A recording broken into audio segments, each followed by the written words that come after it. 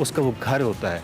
तो वो जो मकीन है उस घर के, वो न सिर्फ आपके लिए एक सवाब का बायस है बल्कि जो आपका प्यारा फौत हो गया है उसके लिए भी एक सवाब का बायस है और अगले आने वाली नस्लों के लिए और इस पूरी इन्वायरमेंट के लिए ये बुनियादी तौर पे कुदरत का एक शुक्रिया हम अदा करते हैं।